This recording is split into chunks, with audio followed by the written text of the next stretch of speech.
Oke, ada yang tahu ini gambar apa ini? Gambar apa ya? Shockbreaker. Shock. Coba di chat di situ, ditulis di chatnya, coba kayak gimana. Coba yuk mulai ngechat di ini nih. Pakai fitur chat. Shockbreaker, shockbreaker. Iya memang kita bahasa sehari-hari kayak gitu ya, shockbreaker. Mana ada yang bilang sebeker gitu ya. Nggak ada yang bilang ini pegas atau pir. Apa ini? Ada waiting room ya. Harusnya dibikin otomatis aja mungkin settingan di itunya ya. Sebentar, settingannya mana sih? Oh, nggak usah enable waiting room, biar langsung masuk aja. Oke ya. Pegas atau pir ini juga sama ya, benar ya. Ini termasuk benda yang elastis, ya. Termasuk benda yang elastis. Fungsinya buat apa sih kalau shock breaker ini dalam kehidupan sehari-hari? Ya, fungsinya buat apa?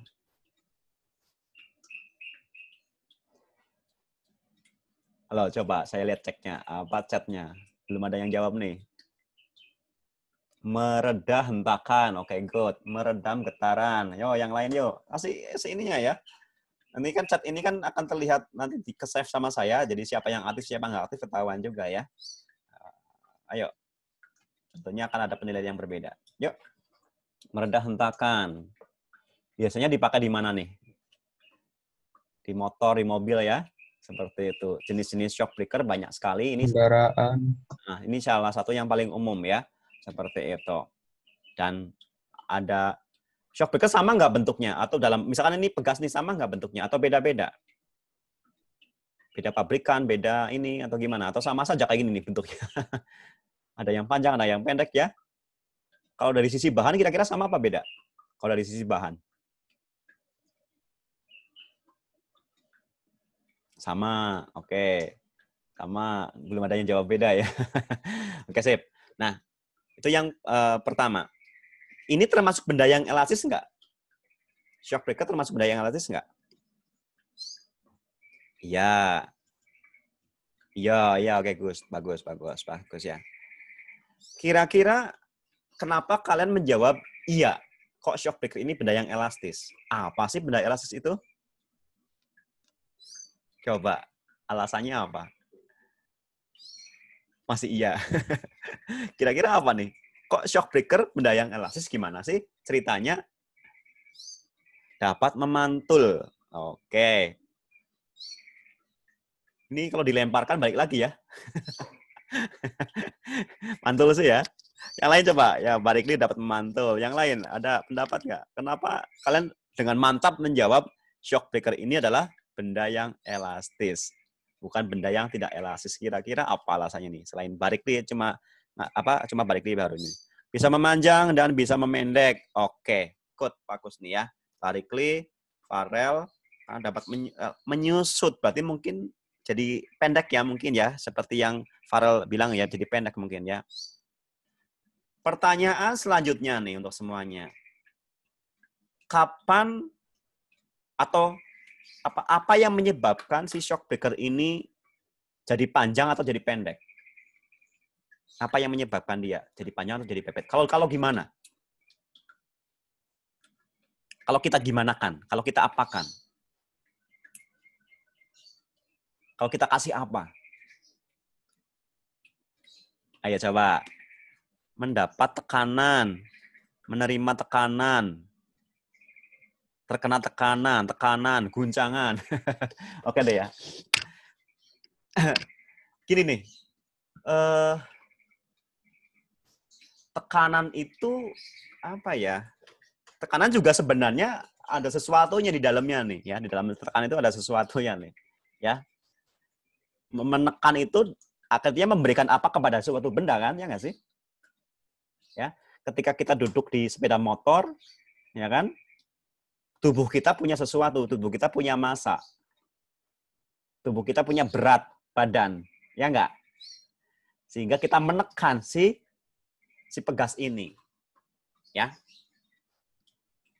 Kayak gitu kan ya. Nah, fenomena tekanan sendiri, gitu ya, fenomena tekanan sendiri, kalau yaitu ada beban, ada gaya berat, ada gaya tarik atau gaya dorong nih ya. Jadi saya ngomongin tentang gaya nih ya, seperti itu. Yang kita berikan kepada sebuah permukaan. Yang kita berikan kepada sebuah benda. Contohnya yaitu tadi, ada sepeda motor, ada shock breaker-nya, kita punya massa, punya berat, punya beban, berarti punya gaya berat kan ya. Punya gaya berat, lalu kita duduk gitu kan, sehingga apa? Menekan ya, seperti itu.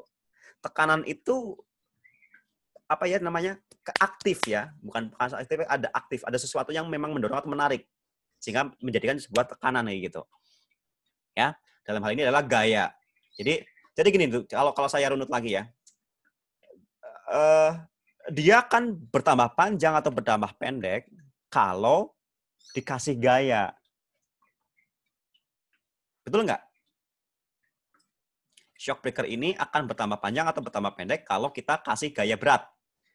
Sehingga menghasilkan sebuah tekanan. Sehingga dia tertekan atau tertarik. Kayak gitu kan. Ya. Kayak gitu. Runutannya ya. Kemudian gini. Bagaimana apa yang terjadi ketika gaya beratnya kita hilangkan atau kita nggak duduk lagi di situ atau tekanannya kita hilangkan atau kita nggak nekan lagi, apa yang terjadi? Coba minta jawabannya. Apa yang terjadi ketika kita berhenti ngasih tekanan, berhenti ngasih beban, berhenti ngasih gaya berat kita, gaya berat tubuh kita? Apa yang terjadi? Ngangkat.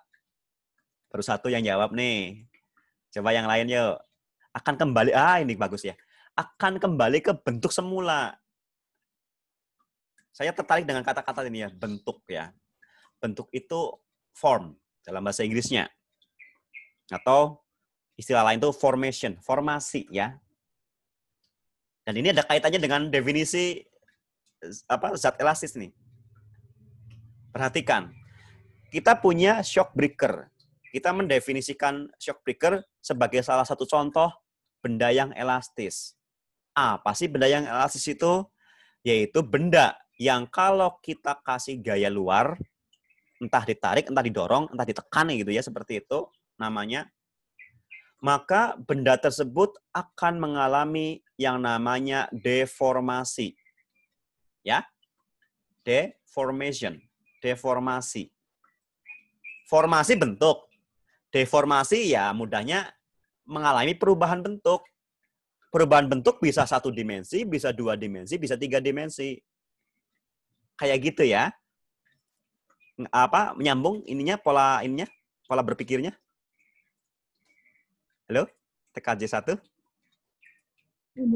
Iya ya. Jadi kita punya benda. Nah, ini saya nggak bisa ini sih ya. Kelihatan nggak nih benda ini? Kelihatan ya mungkin. Bayangkan ini shock breaker-nya nih. Bayangkan ini shock breaker-nya ya. Shock breaker-nya lah kita bilang ya. Kalau kita kasih, ini awalnya panjangnya 20 cm ya. Atau sampai saya mungkin sambil anotasi bisa nggak ya? Bisa nih. Oke, sip. Ini shock breaker-nya nih.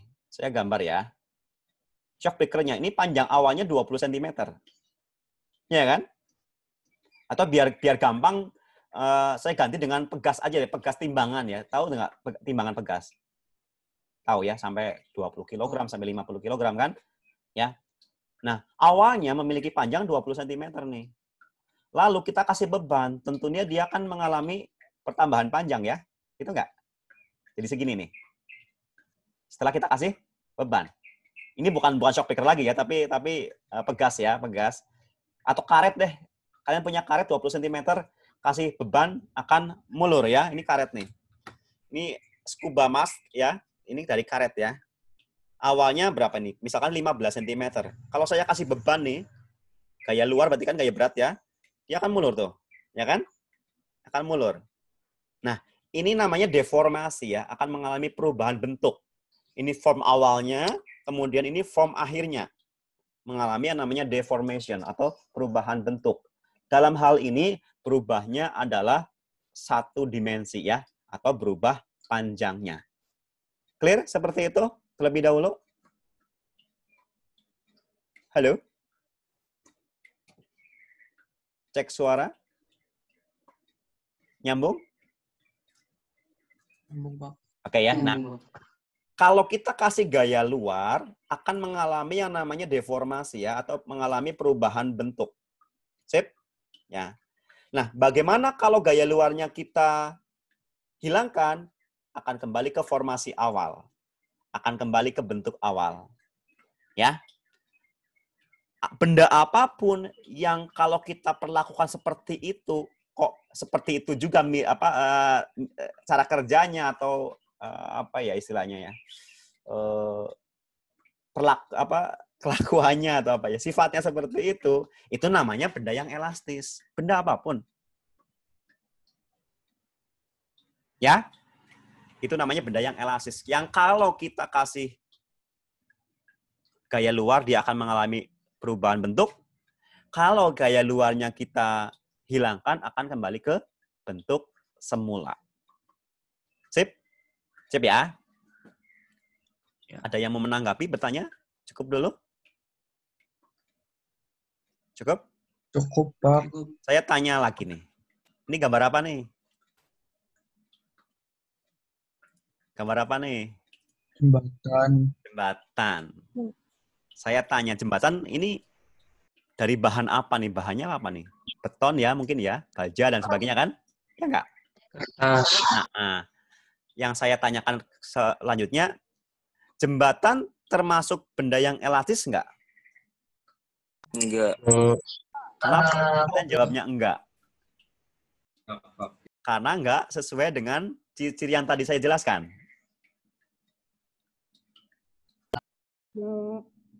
Iya.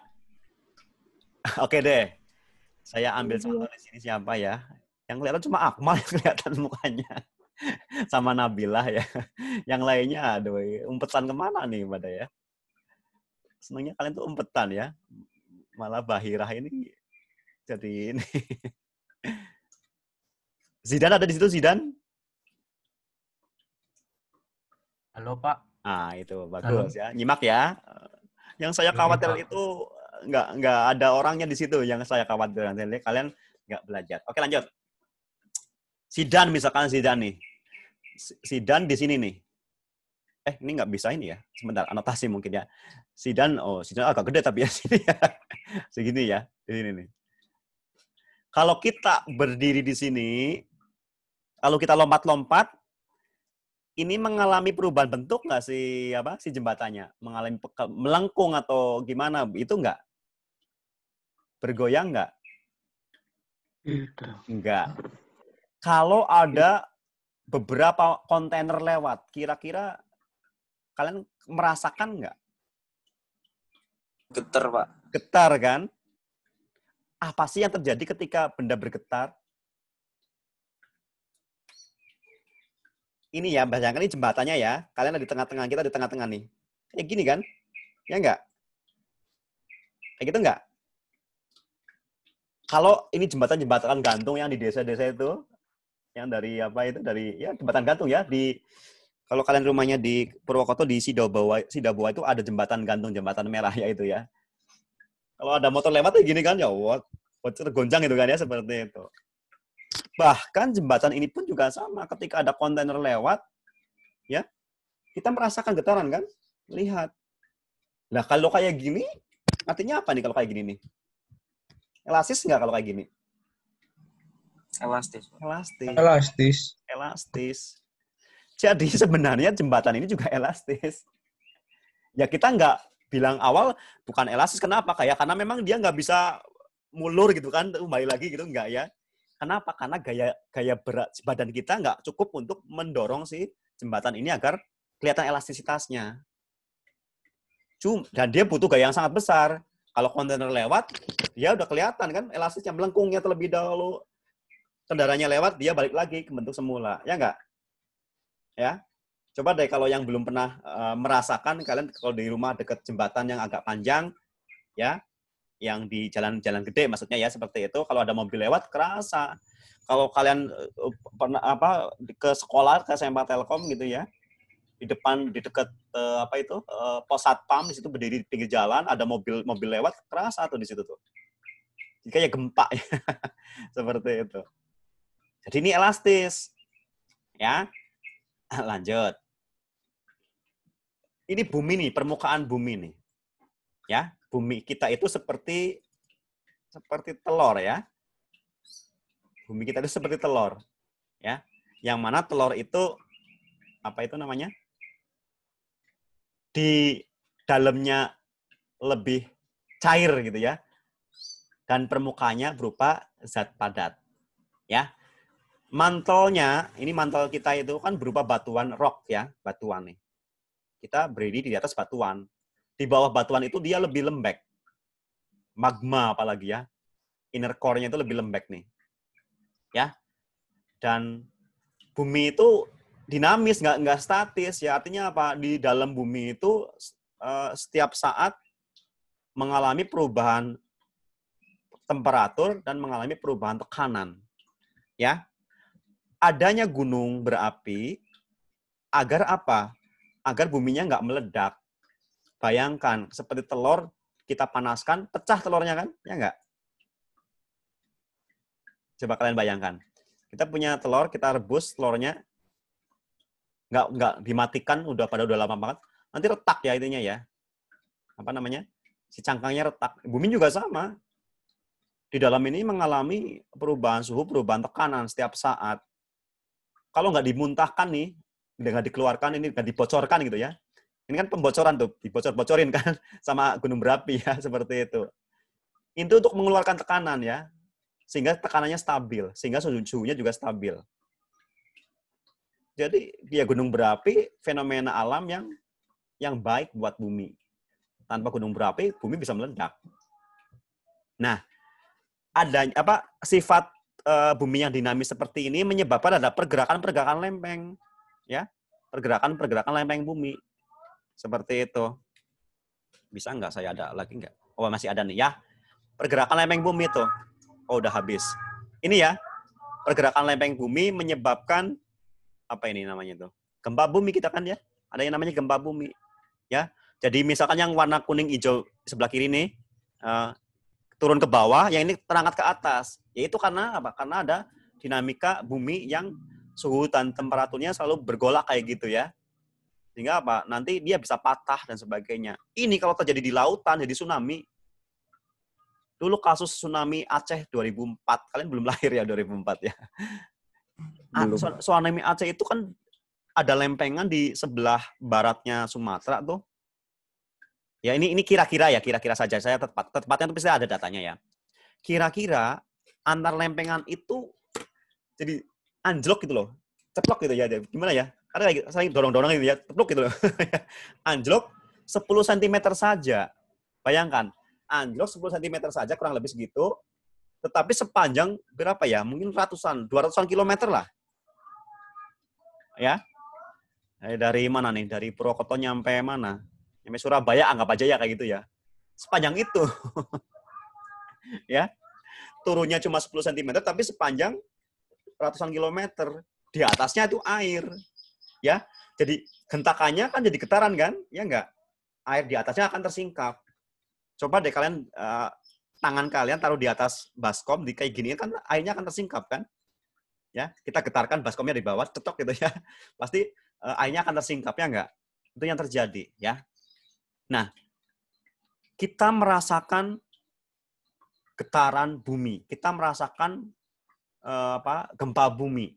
Walaupun katakanlah gempa buminya di selatan Pulau Jawa, kita berada di dataran Pulau Jawa gitu di daratan, kita merasakan ya. Artinya apa sih? Apa yang terjadi dengan mantelnya si bumi ini, rocknya? Elastis ya enggak sih? Betul enggak? Halo? Bisa dibayangkan? Ya, elastis juga. Ya, itu elastis juga. Nah, oke. Mungkin kalau kita simpulkan sejenak gitu ya, dapat dikatakan untuk kasus benda padat, ya, karena dapat mudah dipahaminya untuk benda padat, dapat dikatakan gini nih. Ini kesimpulan awal ya, belum final gitu ya. Karena barangkali kan nanti harus ada data-data. Dapat dikatakan bahwa zat padat itu semuanya elastis. Perhatikan ya. Elastis. Hanya saja, nah ini ada hanya saja nih ya. Hanya saja sifat elastisitasnya berbeda-beda.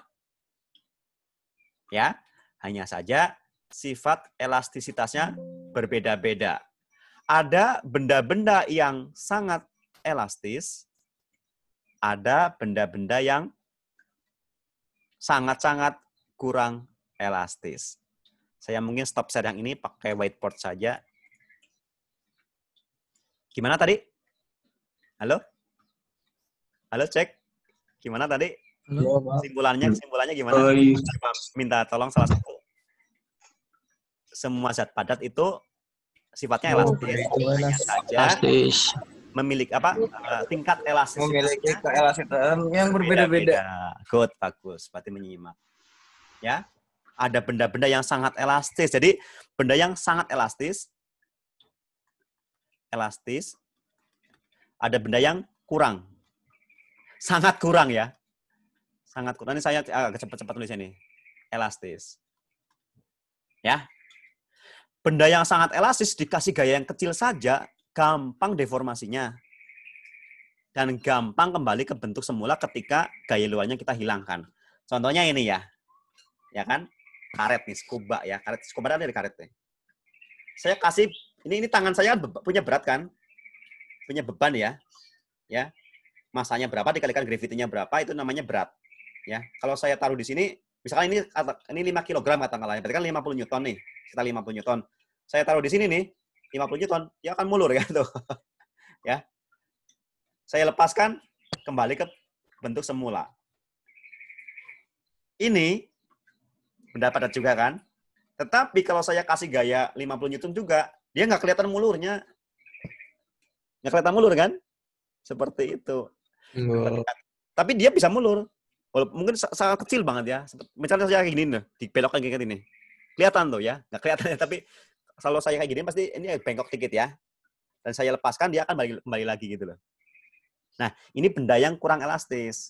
Benda yang sangat kurang elastis namanya benda plastis. Oh, ini dipegang. Plastis ya. Contohnya ya plastik. Contohnya ya plastisin. Itu benda-benda yang plastis. Kayak gitu ya. Ya. Iya, kita punya plastisin kayak lilin malam tuh kan.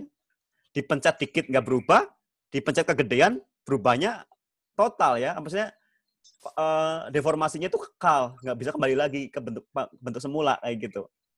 Ya. Nah, kalau yang sangat elastis itu enggak kembali ke bentuk semula. Baik, lanjut. Nah, mengalami benda elastis dipelajari lebih mendalam oleh Bapak Robert Hooke ya, yang menghasilkan nantinya hukum Hooke. Hooke. H-O-O-K-E ya, hukum Hooke nantinya ya. Jadi dia bereksperimen ya, ada beberapa jenis karet misalkan ya, anggap aja karet ya, waktu itu ada katakanlah, atau pegas lah, atau shock breaker atau apa lah. Nah, pertama mungkin panjangnya sama, tapi bahannya beda-beda. Ya, bahan A, bahan B, bahan C.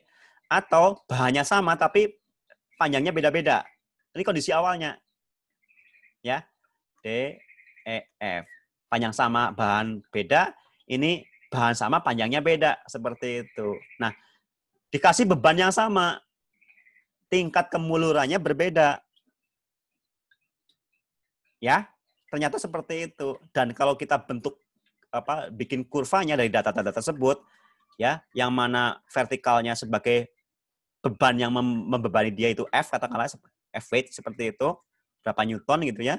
Kemudian yang horizontalnya itu data seberapa mulur, ya, seberapa mengalami perubahan panjang. Aslinya delta X, tapi saya bilang X aja dulu ya, biar gampang. Tentunya satunya meter. Manakala nanti kita hitung-hitung ya pakai sentimeter dulu nggak apa-apa ya, tapi SI-nya kan meter. Kayak gitu. Nah, ternyata untuk semua benda-benda yang dia ujikan, itu akan mengalami fenomena yang sama persis. Bukan sama persis. Sama ya, cuma bedanya itu kemiringan-kemiringannya. Contoh gini loh. benda A ya akan seperti ini,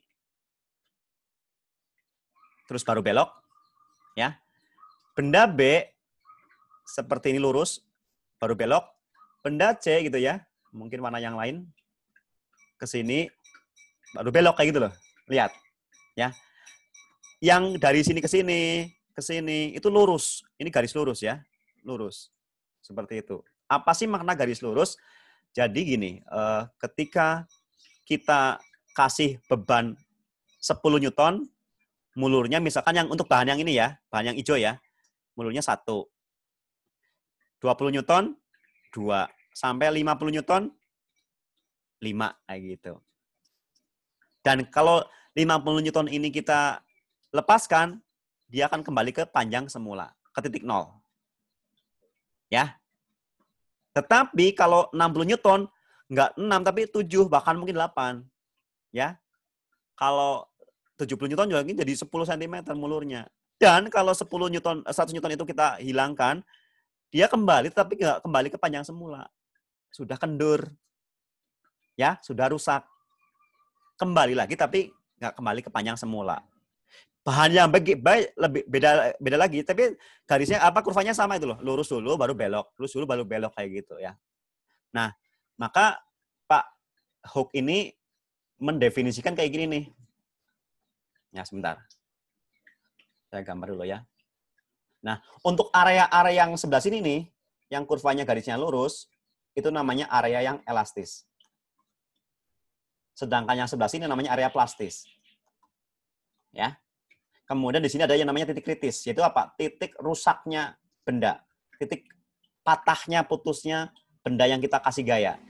Titik crack-nya ya, pecahnya gitu loh ya, seperti itu. Oke? Clear? Mengenai kronologikalnya yang saya ceritakan ya. Nah, nanti kita fokusnya ke yang kurva lurus. Untuk belajar tentang yang namanya hukum Hooke.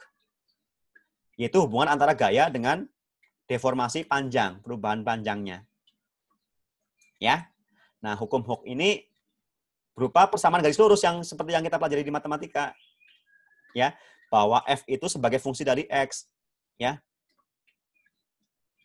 F-nya berbanding lurus dengan X, ya kan? Kalau F-nya besar, kalau X-nya besar, artinya F-nya juga besar gitu ya, seperti itu. Sampai titik tertentu yang di sini batasnya ya. Oke.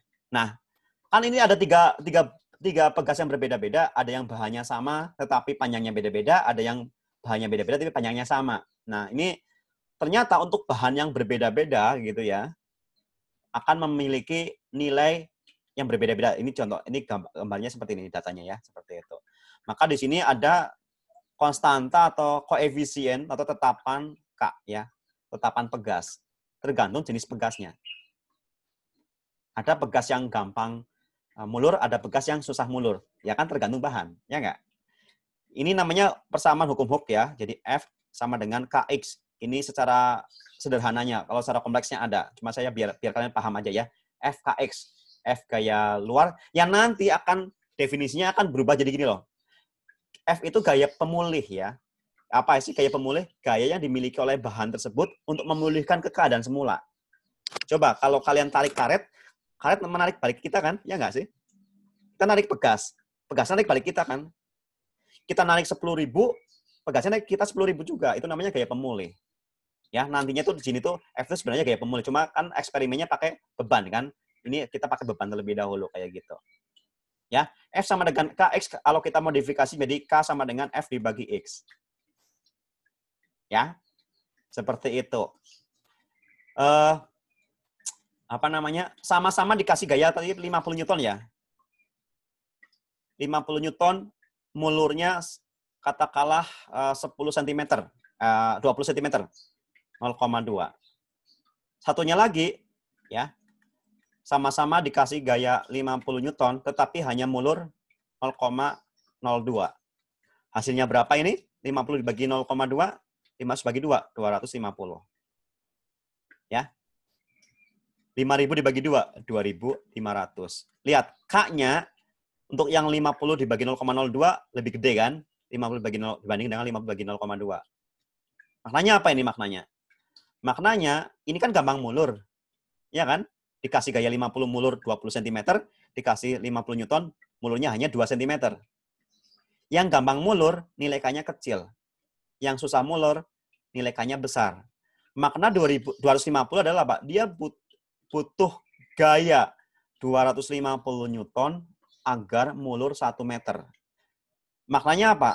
Butuh gaya 2.500 Newton agar mulur 1 meter. Kita punya jembatan, kita punya tali pegas, kita punya tambang biasa. Tentunya apa? Untuk jembatan perlu gaya yang sangat besar agar mulur 1 mm, 1 cm gitu ya. Jembatan paling cuma 1 cm tuh ya. Seperti itu. Gaya yang sangat besar. Nah, untuk benda-benda yang elastisnya tinggi itu yang K-nya kecil. Sebaliknya benda yang elastisnya rendah memiliki nilai yang besar ya, K-nya yang besar seperti itu. Oke, ini gambaran yang pertama, rumusan yang pertama mengenai hukum Hooke ya. Nanti pekan depan, pertemuan terakhir sebelum UTS, kita akan banyak lagi membahas mengenai apa itu yang namanya benda-benda yang elastis, termasuk sifat-sifat hukum-hukum ya mungkin ya yang lainnya seperti itu. Oke, saya rasa